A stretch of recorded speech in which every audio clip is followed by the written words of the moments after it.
នៅសម្រាប់នៅជន់លើគេហ្នឹងគាត់ក៏មានអារម្មណ៍ថាដូចជាក្តៅស្អុះដូចជាខុសពីធម្មតាហើយគាត់ក៏បានមកសម្រាប់នៅជន់តដីដែលជន់តដីហ្នឹងគឺគេមានកន្លែងបន្ទប់មានក្រែមួយហើយក៏មាននៅក្នុងនោះក៏មានជាកៅអីមួយដែរកៅអីសម្រាប់មនុស្សចាស់ណាពេលដែលគាត់បានសម្រាប់ប្រហែលជាខ្ទង់បានកន្លះម៉ោងទៅ1ម៉ោងក៏ស្រាប់តែគាត់នឹងក៏បានឮសំឡេងមនុស្សចាស់កំពុងតែច្រៀង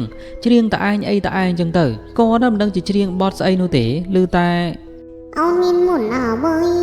អើយបងលងលើស្អីទៅជុំទៅអើយបងលងលើខ្លោយមកជួបអូនម្ដងទ្រូងបងញ័រភ័យខ្ញុំគិតស្លោđờiលងស្នេហ៍ស្រីហើយយ៉ាតោះអ្នកនរគ្នាឥឡូវយើងមកស្ដាប់ជាមួយនឹងសាច់រឿងabout legend របស់ប្រទេសចិនជាបន្តទៀតដែលសារតែមានគ្នាយើងជាច្រើនហ្នឹងក៏បានសួរខ្ញុំថាបងអស់រឿងសម្រាយរឿងចិនរឿង about legend អីហ្នឹងអស់ហើយនៅការពិតទៅមិនមែនអស់នោះទេគឺរឿងច្រើនខ្លាំងណាស់គ្រាន់តែថាadminរវល់អត់បានយកមកសម្រាយអញ្ចឹងណាតោះឥឡូវយើងមកសន្តាប់ជាមួយនឹងសាច់រឿងយើងមិនបាច់និយាយវែងឆ្ងាយអីច្រើនទេតោះយើងមកស្ដាប់នៅសាច់រឿងទី1ទាំងអស់គ្នាតែម្ដងទៅសាច់រឿងទី1គេនិយាយទាក់ទងទៅនឹងការដាក់បណ្ដាសាដែលមានស្ត្រីចំនួន2នាក់គាត់បានឆ្លោះគ្នាដែលម្នាក់ហ្នឹងក៏មានឈ្មោះថាយូហ្វុងហើយម្នាក់មួយទៀតឈ្មោះថាម៉ៃយូនារី2នាក់ហ្នឹងគាត់បានរស់នៅក្នុងភូមិមួយនៅក្នុងភូមិភាគឦសានរបស់ប្រទេសចិនហើយគាត់ហ្នឹងក៏បានឆ្លោះគ្នាជាខ្លាំងម្នាក់ឈ្មោះម៉ៃយូហ្នឹងគាត់បានមកជេរបតិចបដាសាដាក់ជាមួយនឹងអ្នកស្រីយូហ្វុងដោយសារតែអ្នកស្រីយូហ្វុងហ្នឹងគាត់បាននិយាយដើមទៅកាន់ម៉ៃយូយូហ្វុងបាននិយាយដើមម៉ៃយូថាម៉ៃយូហ្នឹងពេលដែលប្តីមិននៅទៅធ្វើការរយៈពេលយូរឆ្នាំ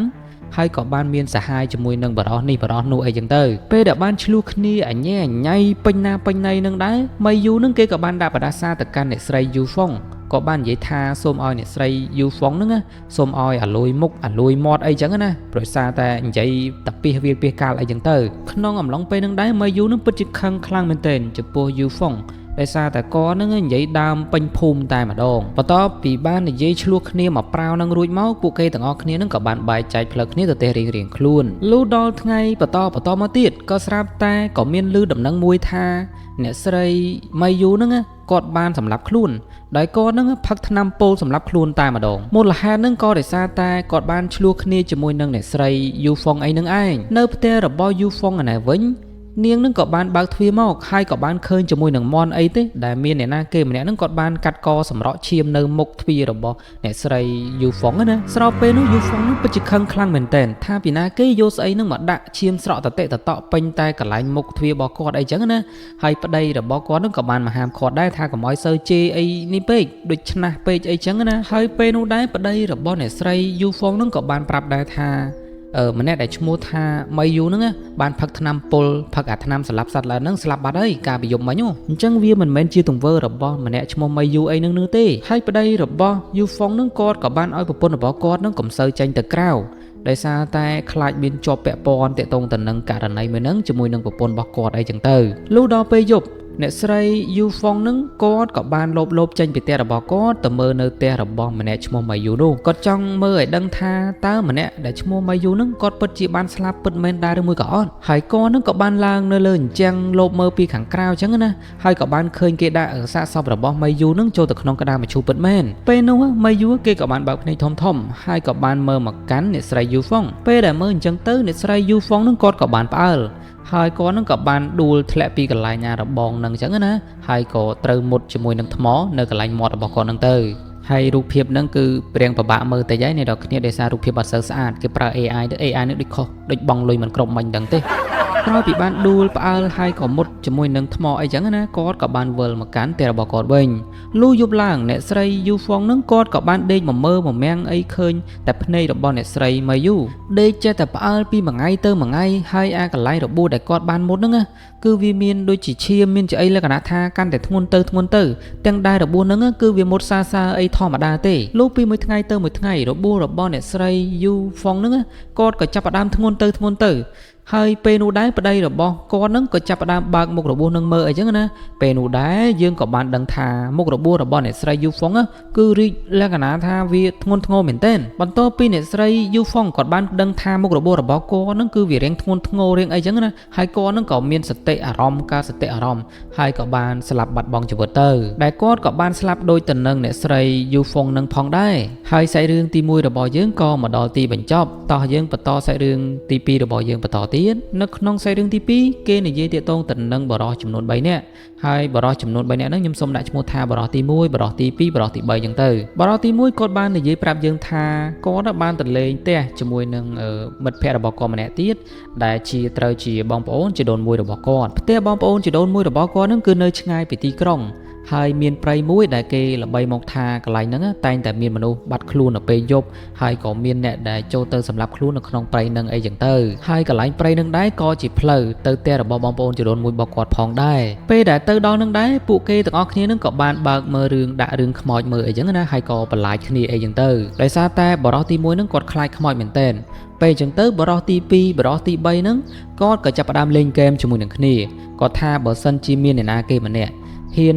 ដើរចូលទៅក្នុងព្រៃដែលគេល្បីថាមានខ្មោចលងបាត់ខ្លួនអីចឹងណាហើយបើសិនជាមានអ្នកណាគេម្នាក់ដើរចូលទៅក្នុងនឹងរយៈពេលបានរៀងយូរជាងគេហើយម្នាក់ហ្នឹងច្បាស់ជាឈ្នះហើយគេភ្នាល់គ្នាហ្នឹងគឺម្នាក់100យន់ចឹងទៅបន្ទាប់ពីបាននិយាយគ្នារួចហើយពួកគេហ្នឹងក៏បានទៅកាន់ទីតាំងកន្លែងព្រៃមួយនោះហើយក៏បានឲ្យបរិសទី2ហ្នឹងចូលទៅមុនសិនដែលបរិសទី3ហ្នឹងត្រូវជាបងប្អូនជីដូនមួយបរិសទី1ណាហើយបរិសទី2ហ្នឹងគាត់ចូលទៅមុនសិនបើសិនជាបរិសទី2ហ្នឹងគាត់ចូលទៅបានរយៈពេលនៅបានយូរអញ្ចឹងមានន័យថាម្នាក់ហ្នឹងអាចនឹងឈ្នះហើយបន្តមកទៀតបរិសទី2ហ្នឹងក៏បានដើរចូលទៅក្នុងព្រៃមួយនោះដែលគាត់ដើរចូលទៅហ្នឹងគឺរយៈពេលប្រហែលជា20នាទីហើយគាត់ហ្នឹងក៏បានរត់ស្រែកផ្អើលហ្នឹងចេញមកវិញហើយគេហ្នឹងក៏បាននិយាយប្រាប់ទៅកាន់គ្នារបស់គេហ្នឹងថាពេលដែលគេចូលទៅដល់គឺដូចជាមានសមោលដូចជាមានរូបអីមួយទេដេញគេហើយគេហ្នឹងក៏បានរត់ចេញមកវិញអីចឹងទៅបន្តពីបាននិយាយអញ្ចឹងហើយក៏ស្រាប់តែបរិសទី1ហ្នឹងណាគាត់ក៏ចាប់ផ្ដើមលក្ខណៈដូចស៊ីចូលមិនដឹងទេគាត់ថាពួកឯងហ្នឹងចង់មកបន្លាចខ្ញុំមែន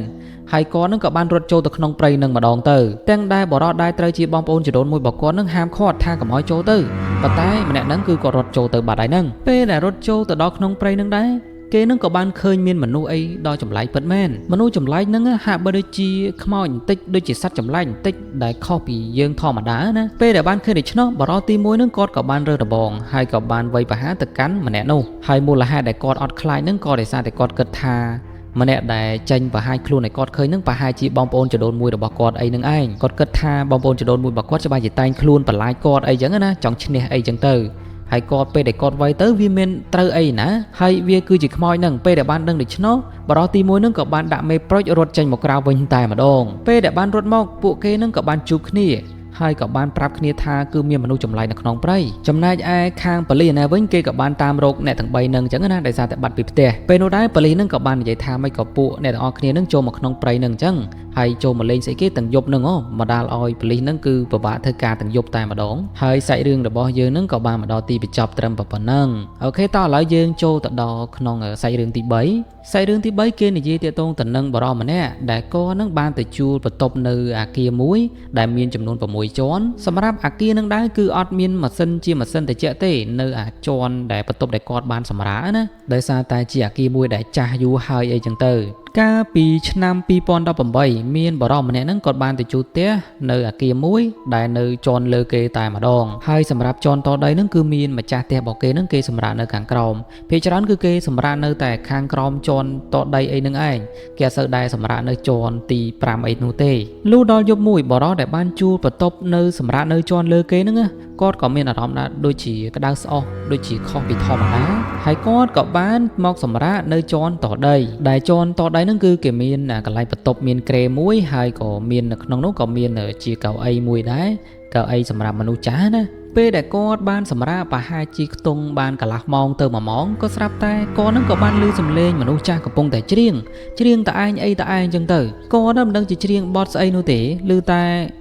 អូនមានមុនអ្វីឲ្យបងលងលើ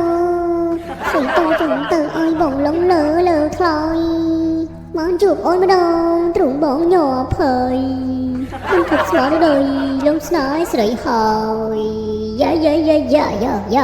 ក្រោយពីបានស្ដាប់សំឡេងច្រៀងរបស់អ៊ំចាស់ម្នាក់ហ្នឹងបរិសម្នាក់នោះគាត់ក៏បានក្រោកភ្ញាក់តែម្ដងហើយគាត់នឹងក៏បានឃើញអាកៅអីមួយហ្នឹងវាអង្គើដូចអត់មានអ្នកណាគេអង្គុយសោះតែអង្គើបន្ទាប់មកគាត់ក៏បានទៅចាប់កៅអីហ្នឹងមើលហើយក៏បានឃើញមានខ្មោចរបស់អ៊ំចាស់ម្នាក់ហ្នឹងស្រែកយ៉ាងខ្លាំងតែម្ដងហើយគាត់ក៏បានភ្ញាក់ពេលដែលអញ្ចឹងទៅគាត់ទៅដឹងថាមិញហ្នឹងគឺគាត់យកសពនោះទេបន្តមកទៀតគាត់ក៏បានដេកសារជាថ្មីហើយក៏ស្រាប់តែឮសំឡេងដូចជាម្ដាយរបស់គាត់ហ្នឹងមកដាស់គាត់ពេលអញ្ចឹងគាត់ក៏បានគិតថាហើយចុះម្ដាយរបស់គាត់ហ្នឹងមកពីណាមកពីណីហ្នឹងក្រែងម្ដាយរបស់គាត់ហ្នឹងនៅឯស្រុកអីពេលនោះគាត់ក៏បានដឹងថានឹងគឺមិនមែនជាម្ដាយរបស់គាត់នោះទេគឺជាខ្មោចលងអីចឹងណាបន្លំខ្លួនធ្វើជាម្ដាយរបស់គាត់ក្រោយពីមានរឿងដល់ចម្លែកអញ្ចឹងហើយគាត់ក៏សម្រេចចិត្តថាទៅដេកនៅបន្ទប់របស់គាត់វិញដេកមិនទាន់បានជាប្រមាណផងក៏ស្រាប់តែគាត់ក៏បានឃើញក្មេងស្រីតូចម្នាក់បានដើរចូលមកកន្លែងរបស់គាត់ដំបូងឡើយគាត់គិតថាអានឹងគឺជាការយកសពទេប៉ុន្តែដល់ពេលមើលឲ្យជាក់ស្ដែងទៅគឺមិនមែនយកសពទេស្របពេលនោះដែរគាត់ក៏បានយកពិលនឹងឈួលមើលហើយក៏បានដឹងថាអត់មានអ្នកណាគេនឹងនៅកន្លែងនឹងផង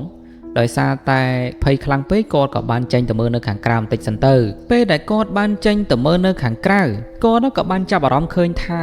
គឺឥឡូវម៉ោង12យប់អាត្រៀតដោយសារតែគាត់មានអាការៈដូចជាភ័យខ្លាចខ្លាំងពេកគាត់ក៏បានដើរចូលមកក្នុងបន្ទប់វិញពេលនោះដែរអ្វីដែលគាត់គិតថាវាកាន់តែរន្ធត់ទៀតនោះគឺចង្ហាល់ដែលគាត់បានដាក់នៅក្នុងបន្ទប់វាក៏បានជ្រុះធ្លាក់មកហើយបន្តមកគាត់ក៏គិតនៅក្នុងចិត្តតែម្នាក់ឯងថាបើសិនជាគាត់មិនមានអាការៈថាក្តៅស្អុះខុសពីធម្មតាហើយគាត់មិនបានចេញពីបន្ទប់នេះទេច្បាស់ជាគាត់នឹងត្រូវមានជួបគ្រោះថ្នាក់អូខេសាច់រឿងទាំងអស់របស់យើងនឹងគឺបានមកដល់ទីបញ្ចប់ហើយចំពោះសាច់រឿងទី3ហ្នឹងប្រហែលជាអ្នកនរគ្នាអាចនឹងធ្លាប់ជួបអាការៈបែបអញ្ចឹងដែរហើយសម្រាប់ admin គឺ admin ធ្លាប់ជួបជាញយអ្នកនរគ្នាគឺបែបអញ្ចឹងដែរអញ្ចឹងណាហើយសាច់រឿងហ្នឹងគឺមានតែប៉ុណ្្នឹងបងប្អូនយើងនឹងជួបគ្នានៅសាច់រឿងបន្តទៀតនៅវីដេអូក្រោយបាទអរគុណមកផ្ទះជាធម្មតាហើយពេលដែលបើកពេលអាជីរម៉ករបស់គាត់អីចឹងណាហើយក៏មកដល់កន្លែងមួយពេលនោះដែរគាត់ក៏បានឮសំឡេងចម្លែកដែលសំឡេងហ្នឹងគឺជាសំឡេងរបស់អ៊ំស្រីម្នាក់ដែលគាត់នឹងស្រែកហៅទិញតៅហ៊ូអ៊ំស្រីម្នាក់ហ្នឹងគាត់បានស្រែកហៅពីចម្ងាយថាហើយអ្នកហងកំឡងអត់ទិញតៅហ៊ូមួយដុំហើយមិនញ៉ាំទៅណាណែខ្ញុំទិញតៅហ៊ូហើយអ្នកជប់សានខ្ញុំទិញតៅហ៊ូជប់សានហើយអ្នកកំឡងហើយអ្នកប្រញាំទៅណាអើយងាប់អីមិនចឹងទេច្រឡំអូខេអ្នកនរគ្នាតោះឥឡូវយើងមកស្ដាប់ជាមួយនឹងសាច់រឿងថ្មីជាមួយនឹងខ្ញុំជាមួយនឹងរឿង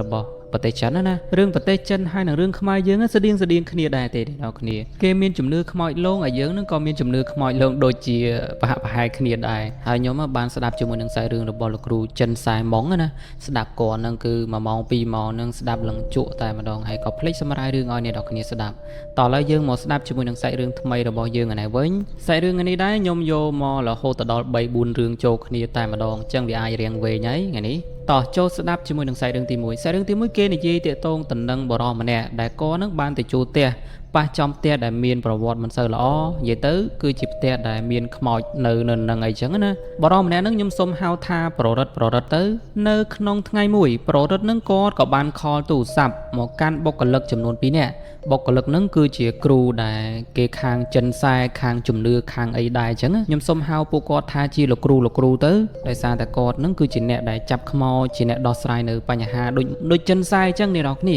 ដំបងឡើយនឹងប្ររិទ្ធនឹងគាត់បានខលទូរស័ព្ទទៅកាន់លោកគ្រូចិនសែចំនួន2នាក់ដែលប្រាប់ថាឲ្យលោកគ្រូ2នាក់ហ្នឹងឲ្យអញ្ជើញមកមើលផ្ទះរបស់គាត់ដោយសារតែផ្ទះដែលគាត់នៅហ្នឹង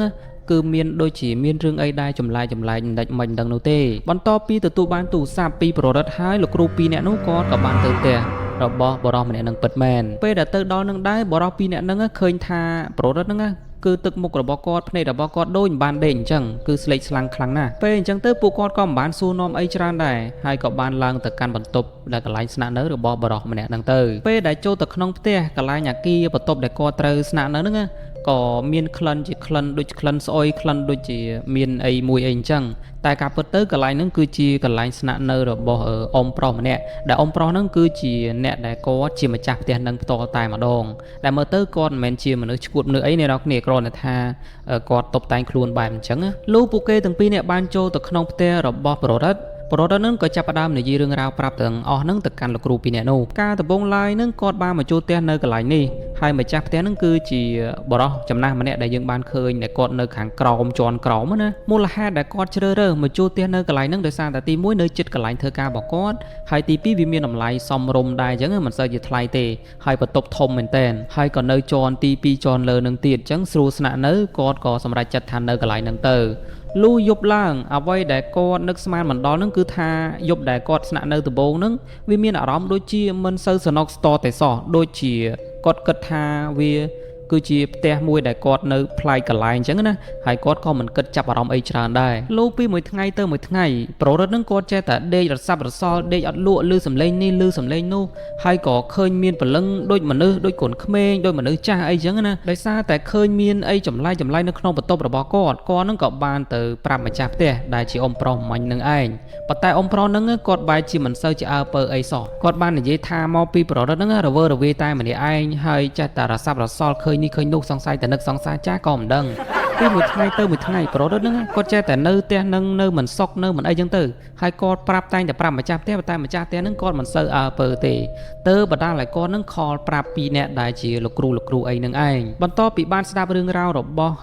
បរិសម្នាក់ហ្នឹងហើយលោកគ្រូពីរនាក់នោះគាត់ក៏ចាប់ផ្ដើមរៀបចំផែនការដាក់កាមេរ៉ានៅក្នុងបន្ទប់របស់ប្ររិទ្ធតែម្ដងហើយគាត់ចាំមើលថាវាមានព្រឹត្តិការណ៍អីចម្លែកឃើញមានអីចម្លែកដែរអត់អីចឹងណាដើម្បីយើងចាប់ផ្ដើមធ្វើពិធីដោះស្រាយវាអីចឹងទៅក្រោយពីដាក់កាមេរ៉ាសុវត្ថិភាពនៅក្នុងបន្ទប់រួចប្ររិទ្ធនឹងគេក៏បានហៅលោកគ្រូពីរនាក់នោះឲ្យមកឆែកកាមេរ៉ាមើលថាតើមានអីចម្លែកដែរអត់តើចាប់អីបានអីចឹងណាពេលដែលដាក់កាមេរ៉ាមើលទៅក៏ឃើញមានដូចជាក្មេងកំពុងតែអង្គុយលើតុហើយពេលដែលប្ររិទ្ធដេកអីចឹងទៅដេកអាកន្លែងដែលដេកនៅលើក្រេចឹងណាគឺមានព្រលឹងខ្មោចស្ត្រីម្នាក់គាត់បានដេកនៅកន្លែងហ្នឹងផងដែរហើយធ្វើឲ្យប្ររិទ្ធហ្នឹងគាត់ដេកអត់ស្កប់ទេដូចមានអីអ្នកណាគេនៅកន្លែងហ្នឹងដែរដូចវាមានជាផលរំខានជាច្រើនមែនតើអាពេលប្ររិទ្ធកំពុងតែធ្វើការហ្នឹងហើយក៏ដូចជាឃើញមានក្មេងហ្នឹងទៅលេងកុំព្យូទ័ររបស់ប្ររិទ្ធបិទបើកអីចឹងទៅហើយដល់ពេលប្ររិទ្ធអង្គុយជក់បរិយអង្គុយអីចឹងទៅក៏ឃើញមានព្រលឹងខ្មោចស្ត្រីម្នាក់គាត់ដេកនៅលើក្រេហ្នឹងតែម្ដងដូចជាកន្លែងរបស់គាត់អីចឹងដល់ពេលឃើញព្រឹត្តិការណ៍ចម្លែកអីចឹងទៅខ្ញុំឆ្ងល់កន្លែងមួយដែរមិនក៏កាមេរ៉ាហ្នឹងអាចថតសកម្មភាពខ្មោចបានណាឆ្ងល់ដែរណាក្រោយពីបានឃើញព្រឹត្តិការណ៍ចម្លែកនៅក្នុងកាមេរ៉ារួចបរិសឈ្មោះថាបរិទ្ធហ្នឹងគាត់ក៏បានទៅសួរនាំបរិសដែលជាម្ចាស់ផ្ទះតែម្ដងគាត់ក្លាហានអីទោះបីជាបរិសអ៊ំម្នាក់ដែលជាម្ចាស់ផ្ទះហ្នឹងគាត់ដេញគាត់វាយអីមិនក៏ដោយក៏គាត់នឹងនៅតែសួរជីកគល់ឲ្យដឹងពីមូលហេតុតែម្ដងពេលដែលនាំអ៊ំប្រុសម្នាក់ហ្នឹងមកសួរអីចឹងណាហើយអ៊ំប្រុសហ្នឹងក៏ចាប់ផ្ដើមសារភាពប្រាប់នៅអ្វីដែលជាការពិតរឿងគ្រប់យ៉ាងយើងក៏បានដឹងការពិតទៅវាបែបចេះអ៊ំប្រុសម្នាក់ហ្នឹងគាត់មានកូនហើយនឹងមានប្រពន្ធរបស់គាត់ហ្នឹងត្រូវបានស្លាប់តាំងតែពីគាត់ហ្នឹងបានសម្រាលកូនប្រុសរបស់គាត់ម្នាក់ពេលដែលប្រពន្ធរបស់គាត់ត្រូវបានស្លាប់ហ្នឹងគាត់ហ្នឹងពិតជាពិបាកក្នុងការរកស៊ីធ្វើការហ្នឹងពិបាកមែនទែនហើយណាមួយត្រូវមើលកូនណាមួយត្រូវរកស៊ីអីចឹងណាពិតជាពិបាកមែនទែនលុះដល់កូនប្រុសរបស់គាត់អាយុបាន8ឆ្នាំក៏ស្រាប់តែកូនប្រុសរបស់គាត់ហ្នឹងក៏បានឈឺស្លាប់ចំណែកឯគាត់ហ្នឹងក៏បាននៅតែម្នាក់ឯងនៅកន្លែងផ្ទះហ្នឹងឯងហើយគាត់ក៏មិននឹកស្មានថាប្រពន្ធហើយនឹងកូនរបស់គាត់ហ្នឹងមិនព្រមទៅណាចោលគាត់ហ្នឹងតតែសោះនៅសម្រាប់នៅដេកនៅកន្លែងហ្នឹងនៅជាប់រហូតណាទោះបីជាគាត់ហ្នឹងដេកនៅបន្ទប់ខាងក្រោមក៏ដោយប៉ុន្តែអាបន្ទប់ខាងលើដែលជាបន្ទប់របស់គាត់កាលពីមុនគេហៅថា Master Room ណាក៏នៅតែប្រពន្ធហើយនឹងកូនរបស់គាត់ហ្នឹងនៅដេកនៅលេងនៅហ្នឹងអត់ព្រមទៅណាតតែសោះបន្ទាប់ពីបានដឹងរឿងទាំងអស់ហ្នឹងហើយប្រុសហ្នឹងគេក៏សម្រេចចិត្តថានឹងដូរផ្ទះជួលហើយឈប់នៅកន្លែងហ្នឹងទៀតហើយគ្រាន់តែពួកគេទាំងអស់គ្នាចេញពីកន្លែងហ្នឹងរួចមកក៏ស្រាប់តែខ្មោចដែលនៅក្នុងហ្នឹងគាត់នៅតែនៅក្នុងនឹងដដែលឯហ្នឹងឯងហើយអ៊ំម្ចាស់ផ្ទះហ្នឹងគាត់ក៏បានចាក់សោបិទលេងជួលឲ្យអ្នកណាគេបន្តទៀតហើយសាច់រឿងរបស់យើងក៏ចប់ត្រឹមតែប៉ុណ្្នេះហើយកន្លែងនេះខ្ញុំអត់ដឹងថាមិនដែរអ្នកនរគ្នាដោយសារតែលោកគ្រូពីរនាក់ហ្នឹងដូចជាគាត់អត់ជួយអីឬមកគាត់ធ្វើអីមិនទេគាត់សម្រេចចិត្តថាឲ្យប្រុសហ្នឹងគាត់ចាញ់ពីផ្ទះហ្នឹងតែម្ដងអត់មានធ្វើអីវិធីអីនោះទេប្រហែលជាដោយសារតែគ្រូសារបស់គាត់អីមិនដឹងអត់សូវដឹងដែរតោះឥឡូវយើងទៅបន្តស្ដាប់នៅសាច់រឿងទី2បន្តទៀតចាំឲ្យអ្នកនរគ្នាហ្នឹងជជែកវែងញែកគ្នានៅកន្លែងហ្នឹងចុះសាច់រឿងទី2គេនិយាយទាក់ទងទៅនឹងលោកតាម្នាក់ដែលគាត់បានចែករំលែកទៅកាន់អ្នកដែលគាត់ផលិតវីដេអូមួយនេះលោកតាហ្នឹងគាត់មានឈ្មោះថាលោកតាលីហើយលោកយាយដែលត្រូវជាប្រពន្ធរបស់គាត់នឹងឈ្មោះថាលោកយាយយីកាលពីនៅក្មេងៗខ្ទង់អាយុ20ឆ្នាំជាងលោកតាលីនឹងគាត់បានដើរទៅកន្លែងមួយដែលជាផ្លូវកន្លែងគេធ្វើផ្លូវអីដូចរៀងទំនប់ស្ពានអីមិនដឹងអ្នកនរគ្នានៅយប់មួយនោះលោកតាលីនឹងគាត់បានជូនលោកយាយយីនឹងទៅកាន់ផ្ទះរបស់គាត់របស់លោកយាយយីណា ហើយក៏បានលាលោកយាយយីហ្នឹងដើម្បីត្រឡប់មកផ្ទះវិញដែលគាត់នឹងត្រូវដើរឆ្លងកាត់នៅកន្លែងផ្លូវទំនប់មួយនោះទំនប់ដែលគាត់បាននិយាយមិញណាក្រោយពីលោកតាលីគាត់បានលាលោកយាយយីហ្នឹងទៅកាន់ផ្ទះរបស់គាត់វិញក៏ស្រាប់តែលោកយាយយីហ្នឹងគាត់ដេកនៅផ្ទះរបស់គាត់អីជាធម្មតាពេលនោះដែរក៏ស្រាប់តែឮសំឡេងរបស់លោកតាលីនឹងស្រែកឲ្យបើកទ្វារអីណាឡើយដូចភ័យស្លន់ស្លោមែនតើពេលនោះដែរលោកយាយនឹងស្មានតែចោលតែក៏ពិតទៅគឺជាសំឡេងរបស់លោកតាលីទេពេលដែលគាត់បានបើកឲ្យលោកតាលីចូលមកក្នុងផ្ទះសិនលោកតាលីនឹងគាត់ក៏មានអាការៈភ័យស្លន់ស្លោមែនតើហើយលោកយាយយីគាត់ក៏បានសួរថាតើមានរឿងអីហើយដើរទៅជួបបញ្ហាមួយក៏មានអីមែនឯណាគេដេញអីមែនលោកតាលីនឹងគាត់ក៏បាននិយាយរឿងរ៉ាវប្រាប់ថាពេលដែលគាត់ដើរនៅតាមផ្លូវហើយគាត់ដើរឆ្លងកាត់កន្លែងទំនប់មួយណាក៏ស្រាប់តែគាត់នឹងបានឃើញបរិសម្នាក់ដែលបរិសម្នាក់ហ្នឹងអត់មានក្បាលនោះទេពេលដែលឃើញអញ្ចឹងទៅគាត់ក៏បានរត់ផ្អើលមកវិញតែម្ដងមិនដឹងថាតើព្រលឹងខ្មោចឬមួយក៏ខ្មោចមួយហ្នឹងគឺជាខ្មោចរបស់អ្នកណាគេនោះទេពេលនោះដែរលោកយាយយីនឹងគាត់ក៏បាននិយាយរឿងរ៉ាវប្រាប់គាត់ថានៅភូមិគាត់នឹងដែរកាលពីប្រហែលដូចជាប្រហែលឆ្នាំ70ឆ្នាំ60ឆ្នាំមុនអីចឹងណាគឺមានកម្មករហ្នឹងគេធ្វើការនៅកន្លែងហ្នឹងដែលសាងសង់កន្លែងផ្លូវទំនប់អីហ្នឹងឯងហើយក៏មានលោកតាម្នាក់គាត់នឹងបានធ្វើការហើយក៏ជួបជាមួយនឹងបតហេតុហើយក៏ធ្វើឲ្យក្បាលរបស់គាត់នឹងដាច់ចេញពីខ្លួនតែម្ដងហើយសាកសពរបស់គាត់នឹងក៏បានស្លាប់នៅកន្លែងហ្នឹងទៅហើយប្រហែលជាសាកសពឬមួយក៏ខ្មោចលោកតានឹងឯងលងទៅកាន់លោកតាលីចំណែកឯភ្នោសាកសពរបស់លោកតាម្នាក់ហ្នឹងក៏ធ្វើនៅកន្លែងហ្នឹងម្ដុំនឹងផងដែរអូខេចឹងសាច់រឿងទី2របស់យើងគឺមានតែប៉ុណ្្នឹងអ្នកនរគ្នាអត់សូវជាមានអីវែងឆ្ងាយច្រើនទេចឹងយើងចូលទៅក្នុងសាច់រឿងទី3បន្តទៀតសាច់រឿងគេនិយាយទាក់ទងទៅនឹងលោកតាម្នាក់ដែលគាត់បានស្លាប់ហើយពេលដែលគាត់ស្លាប់នឹងដែរគាត់ក៏បានទៅលេងចៅរបស់គាត់នៅឯទីក្រុងតោះចូលទៅក្នុងសាច់រឿងពេញរបស់យើងតែម្ដងទៅមានក្មេងប្រុសម្នាក់ខ្ញុំសុំហៅគាត់ថាប្រហែងទៅប្រហែងកាលពីនៅក្មេងៗគាត់តែងតែត្រូវឪពុកម្ដាយនឹងយកគាត់ទៅនៅជាមួយនឹងលោកតាដែលលោកតាហ្នឹងគាត់នៅតែម្នាក់ឯងទេហើយពេលដែលពុកម្ដាយរបស់ប្រហែងគាត់ទៅធ្វើការចឹងទៅគាត់តែងតែយកប្រហែងហ្នឹងយកទៅផ្ញើលោកតាឲ្យនៅញ៉ាំអីនៅជាមួយលោកតារហូតដល់ល្ងាចពេលដែលល្ងាចចឹងទៅម្ដាយរបស់ប្រហែងក៏ទៅយកប្រហែងហ្នឹងវិលត្រឡប់មកផ្ទះវិញចំណែកឯឪពុកម្ដាយរបស់ប្រហែងវិញតែងតែឆ្លោះគ្នាអត់សូវដែរត្រូវគ្នានោះទេលុះដល់ប្រហែងធំប្រហែងហ្នឹងក៏ត្រូវបន្តការសិក្សានៅសាកលវិទ្យាល័យហើយគាត់ក៏មិនដែលបានទៅលេងតារបស់គាត់ផងដែរនិយាយទៅមិនដែលមួយឆ្នាំពីមួយឆ្នាំទៅមួយឆ្នាំហ្នឹងគឺមិនដែលទៅលេងតារបស់គាត់ទេលុះដល់ពេលវ៉ាកងឆមាសលើកទី2ប្រហែងហ្នឹងគាត់ក៏មិនបានទៅលេងស្រុកទៅលេងផ្ទះនោះដែរមិត្តភ័ក្តិរបស់គាត់ទៅអស់ហើយប៉ុន្តែគាត់ក៏មិនដឹងមិនដែរគាត់អត់ទៅតតែសោះលុះដល់ពេលយប់ប្រហែងនឹងគាត់ក៏បានយល់សពឃើញតារបស់គាត់នឹងនាំគាត់ទៅដើរលេងទៅញ៉ាំអីនៅកន្លែងឆ្ងាញ់យល់សពឃើញរឿងអតីតកាលពីគាត់នៅក្មេងៗដើរលេងជាមួយនឹងមិត្តភ័ក្តិដើរលេងជាមួយនឹងតារបស់គាត់ពេលនោះគាត់ក៏មានអារម្មណ៍ថាដូចជាចម្លែកដោយសារតែគាត់មិនដែលយល់សពឃើញស្អីចម្លែកអញ្ចឹងនោះទេក្រោយពីបានយល់សពដូច្នោះហើយគាត់ក៏មានអារម្មណ៍ថាដូចជានៅមិនសនុកសោះលុះដល់យប់ដល់ថ្ងៃបន្តមកទៀតក៏ស្រាប់តែគាត់នឹងក៏បានឮសំឡេងតារបស់គាត់គោះទ្វារនៅពីខាងក្រៅបន្ទប់ពេលដែលបានឮដូច្នោះប្រហែងនឹងគាត់ក៏បានបើកទ្វារពេលនោះដែរតារបស់គាត់នឹងក៏បានបង្ហាញខ្លួនគេនឹងពិតជាមានអារម្មណ៍ថាចម្លែកមែនទែនដែលតារបស់គាត់នឹងមានសុខភាពល្អហើយពាក់សម្លៀកបំពាក់ស្អាតបាតហើយម្លេងគាត់ដោយមិនមានជាការប្រាប់មុនអីចឹងណាពេលដែលប្រហែងបានឃើញដូច្នោះគេក៏បានឲ្យតារបស់គេនឹងអញ្ជើញចូលក្នុងហើយតារបស់គេនឹងក៏ចាប់ផ្ដើមសួរនាំសួរសុខទុក្ខហើយគេនឹងក៏ចាប់ផ្ដើមសន្ទនាជាមួយនឹងតារបស់គេផងដែរលោកតានឹងបានសួរនាំថាមកយាយចៅឯងនឹងរៀនសូត្រមិនដែរបានប្រឡងអីជាប់ឬមួយក៏បាននិទេសល្អអីអត់ហើយសុខភាពនឹងមិនដែរអីសួរនាំអីចឹងទៅចំណែកឯប្រុសហេងនឹងគេក៏បានឆ្លើយប្រាប់តារបស់គេក្រោយពីបាននិយាយគ្នាមកប្រាវរួចមកក៏ស្រាប់តែលោកតានឹងគាត់ក៏បានចង់ទៅវិញអីចឹងណាចំណែកឯប្រុសហេងគេក៏បានខត់ថាលោកតាកុំតន់ទៅវិញអីចឹងណាមិនក៏លោកតានឹងមកតែម្នាក់ឯងអីមិនក៏លក្ខណៈដូចចម្លែកចឹងណាពេលដែលប្រហែងគេបានដេញតាមលោកតាក៏ស្រាប់តែលោកតានឹងក៏បានបាត់ទៅណាមិនដឹងនោះទេហើយគេក៏បានស្រែកហៅជាខ្លាំងពេលនោះដែរយើងក៏បានដឹងថាការពិតទៅប្រហែងនឹងគាត់យកសពម្ដងទៀតសោះដោយសារតែយកសពឃើញលោកតានឹងច្រើនដងពេកប្រហែងនឹងគេក៏សម្រេចចិត្តថានឹងទៅលេងស្រុកប៉ុន្តែអ្វីដែលគេហួចចិត្តនៅពេលដែលទៅដល់ស្រុកនឹងដែរគឺលោកតានឹងបានស្លាប់បាត់បង់ជីវិតបាត់ទៅហើយដែលគ្រួសាររបស់ប្រហែងនឹងកំពុងតែរៀបចំពិធីបុណ្យសពដែលលោកតានឹងទៅតែបានស្លាប់ថ្មីនេះទេប៉ុន្តែខាងឪពុកម្ដាយរបស់ប្រហែងនឹងមិនទាន់បានខលប្រាប់អីចឹងណាហើយសាច់រឿងទី3ក៏បានមកដល់ទីបញ្ចប់ចំពោះសាច់រឿងទី3នេះដែរដូចជាសាច់រឿងរបស់ admin ដែរ admin ធ្លាប់ជួបរឿងនឹងដែរដោយសារតែលោកយាយរបស់ admin នឹងគាត់បានស្លាប់មុននឹងពេលដែលគាត់ស្លាប់នឹង admin បានយកសពឃើញគាត់ admin សូមបើកបងកញ្ចក់រឿងពិត រឿងក្រៅរបស់មានបន្តិចណាមុនតែគាត់ស្លាប់មួយខែហ្នឹងឯមានតែងតែយុទ្ធសពឃើញយាយបនមានហ្នឹងគាត់ហៅឲ្យមានហ្នឹងទៅញ៉ាំអីអញ្ចឹងណាហើយឲ្យមានអត់ដឹងថាវាមិនអីមិនទេគ្រាន់តែថាអាសាយុទ្ធសពឃើញក្រោយពីអត់មានបានយុទ្ធសពឃើញគាត់ដូចជាមួយខែក្រោយគាត់ក៏បានស្លាប់ដោយសារតែជំងឺព្យាពាតជំងឺចាស់ជរាអញ្ចឹងណាអ្នកនរគ្នាអូខេអញ្ចឹងចូលដល់សាច់រឿងចុងក្រោយគឺជាសាច់រឿងទី4សាច់រឿងទី4គេនិយាយទាក់ទងទៅនឹងលោកពូម្នាក់ដែលគាត់គឺជាអ្នកលក់តៅហ៊ូនៅពេលយប់ខ្ទង់ម៉ោង2 3យប់អីចឹងណាហើយគាត់នឹងក៏ត្រូវបានខ្មោចលងក្រោយពីបានជួបជាមួយនឹងខ្មោចលងនឹងហើយគាត់នឹងក៏ចាប់ផ្ដើមរកស៊ីមកជាធម្មតាវិញតោះឥឡូវយើងស្ដាប់សាច់រឿងពីដំបូងសិនមានលោកពូលក់តៅហ៊ូម្នាក់គាត់គឺជាអ្នកលក់តៅហ៊ូដ៏សែនឆ្ងាញ់ម្នាក់ប៉ុន្តែអ្វីដែលអាក្រក់សម្រាប់គាត់នឹងគឺគាត់តែងតែលក់ហើយស៊ីភ្នែកចិញ្ចីងលក់ឲ្យគេនឹងគឺថាមិនដែរគ្រប់ទេ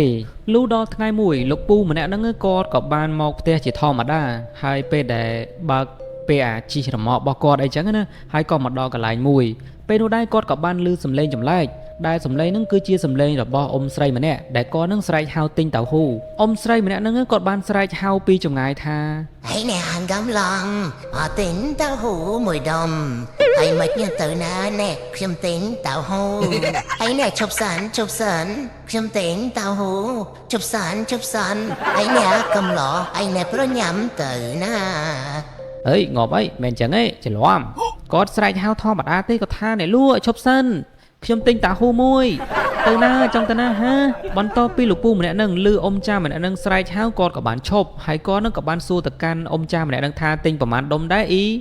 ទិញប្រមាណដុំដែរអ៊ំចាម្នាក់នឹងគាត់ក៏បានប្រាប់ថាគាត់ទិញ2ដុំថ្លឹងឲ្យគាត់មកប្រមាណគីឡូប្រមាណអីចឹងណាពេលនោះដែរគាត់ក៏បានប្រាប់ថា2ដុំនឹងគឺវាមានទម្ងន់ប្រហែលជាប្រមាណគេហៅថា5ផោនអ្នកនរគ្នាខ្ញុំមិនដឹងថាប្រមាណស្មើនឹងប្រមាណគីឡូទេអ្នកនរគ្នាដឹងតែ5ផោននឹងស្មើនឹងប្រមាណអ្នកនរគ្នាកុំភ្លេចខមមិនប្រាប់ខ្ញុំផងណាខ្ញុំជិលឆែកខ្ញុំភ្លេចបាត់ហើយមិនដឹង5ផោនស្មើប្រមាណទេបន្ទាប់ពីថ្លឹងឲ្យលោកអ៊ំម្នាក់នឹងហើយលោកអ៊ំម្នាក់នោះគាត់ក៏បានប្រាប់ថា2ដុំនឹងមិនក៏ធ្ងន់ម៉េចវាដូចមិនមែនទេហើយគាត់នឹងក៏ចាប់ផ្ដើមខឹងហើយក៏បានយកដៃរបស់គាត់នឹងទៅចាប់ទ្រូងរបស់បរិសម្នាក់នោះពេលដែលចាប់នឹងដែរអ៊ំពូអ៊ំម្ដងពូម្ដងអ៊ំមិនចេះលោកពូម្នាក់នឹងគាត់ក៏មានអារម្មណ៍ថាដូចជាឈឺចាប់ខ្លាំងណាស់ដូចជាអ៊ំចាស់ម្នាក់នឹងចាប់ទាញបេះដូងអីមិនដឹងទេពេលអញ្ចឹងហើយអ៊ំចាស់ម្នាក់នឹងគាត់ក៏បាននិយាយថាណែគាត់ដកប៉ុណ្ណឹងមិនដែរលេងធ្ងន់ហើយតើមែនអត់បន្ទាប់មកអ៊ំស្រីម្នាក់នឹងក៏បានបាត់ពីកន្លែងនឹងទៅចំណែកឯពូដែលលក់តាហ៊ូនឹងដែរគាត់ក៏បានសន្លប់នៅកន្លែងនោះលុះព្រឹកឡើងលោកពូលក់តាហ៊ូម្នាក់នឹងគាត់ក៏បានឈឺរហូតដល់ 2-3 ថ្ងៃឯណោះហើយក៏មិនបានលក់តាហ៊ូនឹងតទៀតនោះទេក្រោយពីលោកពូម្នាក់នឹងគាត់បានជាពីជំងឺសះស្បើយពីជំងឺអញ្ចឹងណាគាត់ក៏បានលក់មកជាធម្មតាហើយក៏លេងលក់ស៊ីភ្នែកជីងទៀតហើយដោយសារតែអ៊ំស្រីម្នាក់នឹងគាត់ប្រឡាចអញ្ចឹងណាអូខេសាច់រឿងរបស់យើងទាំង4រឿងហ្នឹងគឺបានមកដល់ទីបញ្ចប់ហើយអ្នកនរគ្នាហើយអ្នកនរគ្នាចូលចិត្តសាច់រឿងមួយណាដែរហ្នឹងហើយសម្រាប់adminចូលចិត្តសាច់រឿងដូចជាសាច់រឿងទី3អ្នកនរគ្នាសាច់រឿងតាក់ទងទៅនឹងលោកតាដែលគាត់បានស្លាប់ណាហ្នឹងហើយអញ្ចឹងមានតែប៉ុណ្្នឹងអ្នកនរគ្នាជួបគ្នានៅវីដេអូក្រោយបន្តទៀតអរគុណបាយបាយមានពាក្យចចាមអារ៉ាមមួយនឹងគេបានលើកនិយាយតាក់ទងទៅនឹងសត្វឆ្មាខ្មៅដែលខ្មែរយើងក៏មានជំនឿទៅលើរឿងនឹងខ្លះៗដែរគេបាននិយាយលើកឡើងថាសត្វឆ្មាខ្មៅគឺជាសត្វមួយដែលមានវិញ្ញាណដែលមានដូចជាមានធម៌ពលអីពិសេសមួយអីម្យ៉ាងហើយគេតែងតែឃើញសត្វឆ្មាខ្មៅនៅពេលដែលមានមនុស្សស្លាប់តនៅក្នុងខ្សែរឿងទី1នេះដែរគេនិយាយតាក់ទងទៅនឹងសត្វឆ្មាខ្មៅដែលសត្វឆ្មាខ្មៅនឹងដែរវាបានបង្ហាញខ្លួននៅពេលដែលមនុស្សមានអាការៈចិត្តនឹងស្លាប់កាលពីប្រហែលឆ្នាំមុននោះមាននាយកសាលាម្នាក់គាត់មានជំងឺឈឺជាទម្ងន់ហើយក៏បានចូលទៅក្នុងមន្ទីរពេទ្យដើម្បីវះកាត់ពេលដែលលោកគ្រូពេទ្យកំពុងតែចាប់ផ្ដើមធ្វើការងាររបស់គាត់ក៏ស្រាប់តែមានលោកគ្រូពេទ្យម្នាក់គាត់បានឮសំឡេងដូចជាមិនដឹងនោះទេនៅខាងក្រៅបន្ទប់ហើយទ្វារបន្ទប់នៅកន្លែងវាកាត់នឹងដែរវាក៏ចាប់ផ្ដើមបើកដោយខ្លួនឯងពេលដែលមើលឲ្យច្បាស់ទៅក៏ដឹងថានឹងគឺជាស្រមោលរបស់សត្វឆ្មាដែលនឹងគឺជាឆ្មាខ្មៅស្របពេលនោះដែរលោកគ្រូពេទ្យដែលជាដុកទ័រធំនឹងគាត់ក៏បានហៅលោកគ្រូពេទ្យតូចម្នាក់ហ្នឹងឲ្យមកផ្ដោតទៅលើការងាររបស់គាត់វិញកុំអាឡ័យតែស្ដាប់អីសំឡេងអីណាអីចឹងណាកំពុងតែវាកាត់ផងពេលនោះដែរអាការៈរបស់លោកនាយកសាលាម្នាក់ហ្នឹងគឺអត់ប្រសើរឡើងនោះទេគាត់ក៏បានត្រូវដាច់ខ្យល់ស្លាប់នៅពេលកំពុងតែវាកាត់នឹងបាត់ទៅក្រោយពីនាយកសាលាម្នាក់នឹងត្រូវបានស្លាប់ដុកទ័រធំនឹងក៏បាននិយាយប្រាប់ទៅកាន់ដុកទ័រតូចនឹងថាការពិតទៅនៅក្នុងមន្ទីរពេទ្យនេះគឺមានសត្វឆ្មាជាយូរណាស់មកហើយវាមិនមែនជារឿងអីដែលចម្លែកនោះទេគាត់តែងតែអាសាឃើញឆ្មាខ្មៅនៅពេលដែលមានអ្នកជំងឺណាម្នាក់ចិត្តនឹងចាក់ចេញទៅលោកគ្រូពេទ្យម្នាក់នឹងគាត់ក៏ចាប់ផ្ដើមស្រឡាំងកាំងតែម្ដងដោយសារតែគាត់មិនដែលដឹងរឿងហ្នឹងតទេសោះលោកគ្រូពេទ្យម្នាក់នោះក៏បានធ្វើការងារអស់រយៈពេល2ឆ្នាំមកគាត់ក៏បានជួប ជួបជាមួយនឹងហេតុការណ៍ចម្លែកមួយដោយសារតែមានអ្នកជំងឺម្នាក់គាត់ទៅតែជួបគ្រោះថ្នាក់ចរាចរណ៍ហើយក៏បានមកដេកសម្រាកនៅក្នុងមន្ទីរពេទ្យមួយនេះអ្នកជំងឺនឹងដែរគាត់បាននិយាយប្រាប់ទៅកាន់លោកគ្រូពេទ្យតូចថាហេតុអីបានជានៅក្នុងមន្ទីរពេទ្យនេះគឺមានសត្វឆ្មាអញ្ចឹងគាត់ពិតជាស្អប់ឆ្មាហើយនឹងខ្លាចឆ្មាខ្លាំងណាស់ស្របពេលនោះដែរក៏ស្រាប់តែក៏មានសត្វឆ្មាខ្មៅមួយក្បាលវាក៏បានរុលបើកទ្វារមកអីចឹងណាហើយម្នាក់ហ្នឹងគាត់ពិតជាស្រែកផ្អើលខ្លាំងមែនទែនថាឲ្យដេញឆ្មាហ្នឹងចេញពីកន្លែងបន្ទប់គាត់ទៅអំឡុងពេលនោះលោកគ្រូពេទ្យតូចហ្នឹងគាត់ក៏បានដេញសត្វឆ្មាហ្នឹងចេញពីកន្លែងហ្នឹងហើយគាត់ក៏បានដើរចេញពីបន្ទប់ហ្នឹងទៅមើលអ្នកជំងឺផ្សេងៗទៀតលុះដល់យប់ឡើងប្រហែលជាខ្ទង់ម៉ោង12យប់លោកគ្រូពេទ្យតូចម្នាក់ហ្នឹងគាត់ក៏ដល់ពេលវេលាដែលគាត់ត្រូវសម្រាកម្ដងហើយមុននឹងគាត់ដើរល្បាតតាមមន្ទីរពេទ្យហ្នឹងដែរគាត់ក៏មានអារម្មណ៍ថាដូចជាចម្លែកដោយសារតែបន្ទប់របស់អ្នកជំងឺកាលពីថ្ងៃមិញនោះគឺមានដូចជាអ្នកណាគេបើកទ្វារចូលមិនដឹងនោះទេពេលអញ្ចឹងទៅលោកគ្រូពេទ្យតូចម្នាក់នោះគាត់ក៏បានដើរចូលទៅមើលក៏ឃើញថាឃើញមានឆ្មាខ្មៅវាកំពុងតែឈរពីលើបរោះដែលជួបគ្រោះថ្នាក់ចរាចរណ៍កាលពីថ្ងៃណាបន្ទាប់មកឆ្មាមួយក្បាលហ្នឹងវាក៏បានលោតចេញពីកន្លែងហ្នឹងបាត់ទៅចំណែកឯបរោះដែលជួបគ្រោះថ្នាក់ចរាចរណ៍ម្នាក់នោះគាត់ក៏បានដាច់ខ្យល់ផុតស្លាប់បាត់ទៅផងដែរដោយនេះលោកគ្រូពេទ្យក៏បាននិយាយឡើងដែរថាឲ្យតែគាត់អាសាឃើញសត្វឆ្មាខ្មៅគឺអ្នកជំងឺច្បាស់ជាមានអាការៈកាន់តែធ្ងន់ធ្ងរទៅហើយសាច់រឿងទី1របស់យើងក៏មកដល់ទីបញ្ចប់ត្រឹមតែប៉ុណ្ណេះតោះឥឡូវយើងបន្តនៅក្នុងសាច់រឿងទី2របស់យើងបន្តទៀតសាច់រឿងទី2គេនិយាយទាក់ទងទៅនឹងព្រឹត្តិការណ៍ដែលបានកើតឡើងនៅក្នុងមន្ទីរពេទ្យបន្តទៀតហើយដែលឥឡូវនេះគឺគេនិយាយទាក់ទងទៅនឹងពេទ្យស្រីម្នាក់ដែលគាត់គឺជាអ្នកគ្រូពេទ្យចុះស្តារថ្មីគាត់ទៅតែរៀនឆ្នាំទី2នៃមន្ទីរពេទ្យមួយមុននឹងចូលដល់សាច់រឿងរបស់អ្នកគ្រូគេក៏បានលើកនិយាយទាក់ទងទៅនឹងអ្វីប្លែកៗនៅក្នុងមន្ទីរពេទ្យគេបានលើកនិយាយឡើងថានៅក្នុងមន្ទីរពេទ្យគេតែងតែដាក់បន្ទប់សង្គ្រោះបន្ទាន់នៅជាន់ទី3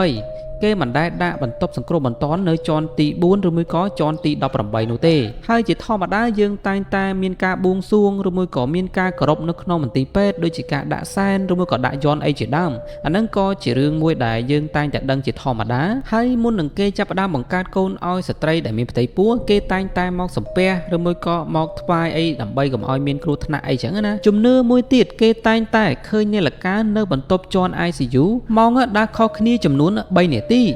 ដោយអ្នកនរគ្នាបានឃើញស្រាប់នេះហើយគឺគេបានដាក់យើងមើលអញ្ចឹងណាហើយអ្នកនរគ្នាកុំភ្លេចទៅសង្កេតមើលផងថាកន្លែងបន្ទប់ ICU ហ្នឹងគេសេរីដាក់ម៉ោងនាឡិកាហ្នឹងឲ្យយឺតជាងនាឡិការបស់យើងធម្មតាហ្នឹងចំនួន3នាទីមិនដែលមួយក៏អត់ព្រោះកន្លែងហ្នឹងឯមានអត់ដែរសូវចាប់អារម្មណ៍ដែរថាវាពិតមែនឬមួយក៏អត់គេដាក់អញ្ចឹងមែនឬមួយក៏អត់អីចឹងណាមានអ្នកគ្រូពេទ្យម្នាក់ដែលគាត់គឺជាអ្នកគ្រូពេទ្យចុះស្តារជាមួយនឹងមិត្តភ័ក្តិរបស់គាត់ផ្សេងទៀតនៅក្នុងមន្ទីរពេទ្យមួយពេលអ្នកគ្រូពេទ្យម្នាក់នោះគាត់បានកំពុងតែធ្វើការងាររបស់គាត់ជាធម្មតាក៏ស្រាប់តែ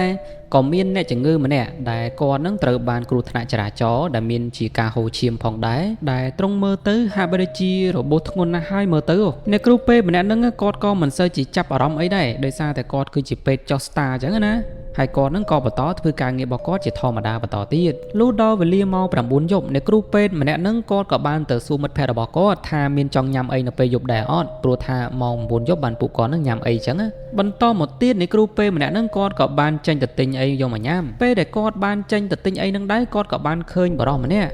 ដែលរូបរាងកាយរបស់គាត់ហាក់ដូចជាដើរចម្លែកហាក់បីដូចជាមានជំងឺអីមិនដឹងអីចឹងណាពេលនោះដែរអ្នកគ្រូពេទ្យម្នាក់នោះគាត់ក៏បានចាំថាបរិសម្នាក់ហ្នឹងគាត់គឺជាអ្នកជំងឺដែលចូលមកកាលពីល្ងាចមិញហ្នឹងទេតាហើយគាត់ក៏បានគិតថាបរិសម្នាក់ហ្នឹងក្រែងគាត់ឈឺហើយមិនក៏ដើរមកចេញមកក្រៅអីទៅទិញអីដែរអីទៅដឹងបន្តមកទៀតគាត់ក៏មិនចាប់អារម្មណ៍អីច្រើនដែរគាត់ថាប្រហែលជាបរិសម្នាក់ហ្នឹងជាហើយគ្រាន់តែថាមុខស្លេកស្លាំងអីតិចតួចអីចឹងណាគ្រាន់តែបានឃើញភ្លាមគាត់ក៏បានដើរចូលទៅក្នុងបន្ទប់ធ្វើការរបស់គាត់អីចឹងទៅហើយក៏បានជួបជាមួយនឹងមិត្តភ័ក្តិរបស់គាត់ជាដែរជាអ្នកគ្រូពាក់វ៉ែនតាណាពេលនោះដែរគាត់ក៏បាននិយាយប្រាប់ថាមិញហ្នឹងគឺមានអ្នកជំងឺគាត់បានចេញទៅទិញអីនៅខាងក្រៅហើយមិនក៏បដ ாய் ឲ្យលោកពូម្នាក់ហ្នឹងចេញទៅតែម្នាក់ឯងអញ្ចឹងស្របពេលនោះដែរអ្នកគ្រូពេទ្យពាក់វ៉ែនតាហ្នឹងក៏បាននិយាយប្រាប់ថាលោកពូដែលចូលមកកាលពីល្ងាចមិញហ្នឹងគឺគាត់បានស្លាប់បាត់បង់ជីវិតបាត់ទៅហើយឯងនឹងអត់ដឹងទេអីថាលោកពូហ្នឹងស្លាប់បាត់បង់ជីវិតហើយតើ មានលោកពូមកពីណាអីចេញដើរបានទៀតនោះហើយតាមការពិតទៅលោកពូដែលដើរមិញនេះគឺគាត់គឺជាខ្មោចនោះទេដែលព្រលឹងរបស់គាត់នឹងទៅតែចេញពីមន្ទីរពេទ្យហើយសាច់រឿងទី2នេះក៏បានមកដល់ទីបញ្ចប់តឥឡូវយើងទៅបន្តជាមួយនឹងសាច់រឿងទី3ទាំងអស់គ្នាទៅសាច់រឿងទី3គេនិយាយទាក់ទងទៅនឹងក្មេងប្រុសម្នាក់ដែលគាត់បានជិះរថភ្លើងទៅស្រុកកំណើតជាមួយនឹងប៉ារបស់គាត់ដំបូងឡើយនឹងក្មេងប្រុសម្នាក់នឹងគាត់បានអង្គុយក្បែរឪពុករបស់គាត់ហើយក៏បានមើលទេសភាពនឹងតាមរយៈបង្អួចរថភ្លើងនឹងអញ្ចឹងណាដំបូងឡើយនឹងគាត់បានមើលទេសភាពលក្ខណៈតាមចំហៀងនៃរថភ្លើងអីចឹងណាហើយគាត់នឹងមិនដឹងជាគិតមិនទេសុំប៉ារបស់គាត់ទៅមើលនៅខាងក្រោយវិញម្ដងបន្ទាប់ពីបានសុំប៉ារបស់គាត់ហើយគាត់ក៏បានទៅមើលនៅកន្លែងគូរថភ្លើងវិញម្ដងមើលចោះមើលឡើងក៏ស្រាប់តែរថភ្លើងនឹងវាបានបើកឆ្លងកាត់នៅកន្លែងរូងក្រោមដៃមួយពេលដែលបានបើកនៅកន្លែងនឹងដែរក៏ស្រាប់តែគេនឹងក៏បានឃើញព្រលឹងខ្មោចព្រលឹងមនុស្សទូចមនុស្សធំអីពេញតែកន្លែងក្រោមរថភ្លើងកន្លែងគ្រូងក្រោមដីណាពេលអញ្ចឹងក្មេងប្រុសម្នាក់នឹងក៏បានស្រែកយំជាខ្លាំងគាត់ថាមិនដែលឃើញមានស្អីចម្លែកដល់ថ្នាក់នឹងនោះទេ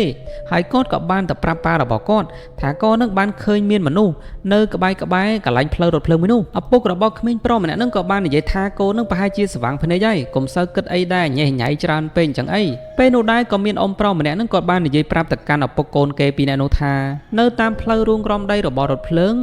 គឺតែងតែមានជារឿងហេតុចម្លែកអញ្ចឹងឯងសូមពួកឯងនឹងកុំខ្លាចអីហើយណាមួយប្រហែលជាក្មេងប្រុសម្នាក់ហ្នឹងគាត់មានដូចថានិស័យជាមួយនឹងខ្មោចអស់ហ្នឹងអីចឹងណាហើយក៏បានមើលឃើញអីដែលចម្លែកអញ្ចឹងទៅហើយសាច់រឿងទី3របស់យើងក៏មកដល់ទីបញ្ចប់អូខេអ្នកនរគ្នាសាច់រឿងទាំង3របស់យើងគឺបានមកដល់ទីបញ្ចប់អស់ហើយសម្រាប់សាច់រឿងទាំង3ហ្នឹងដែរគឺអត់មានអីសូវជាសាច់រឿងវែងឆ្ងាយទេបងប្អូនគឺខ្លីៗដែរទេអញ្ចឹងប្រហែលជាមិនបាន7-8នាទីទេហ្នឹងហើយអញ្ចឹងយើងសូមតែប៉ុណ្្នឹងសិនយើងនឹងជួបគ្នានៅវីដេអូរឿងល្អៗបន្តទៀតនៅវីដេអូក្រោយបាទអរគុណ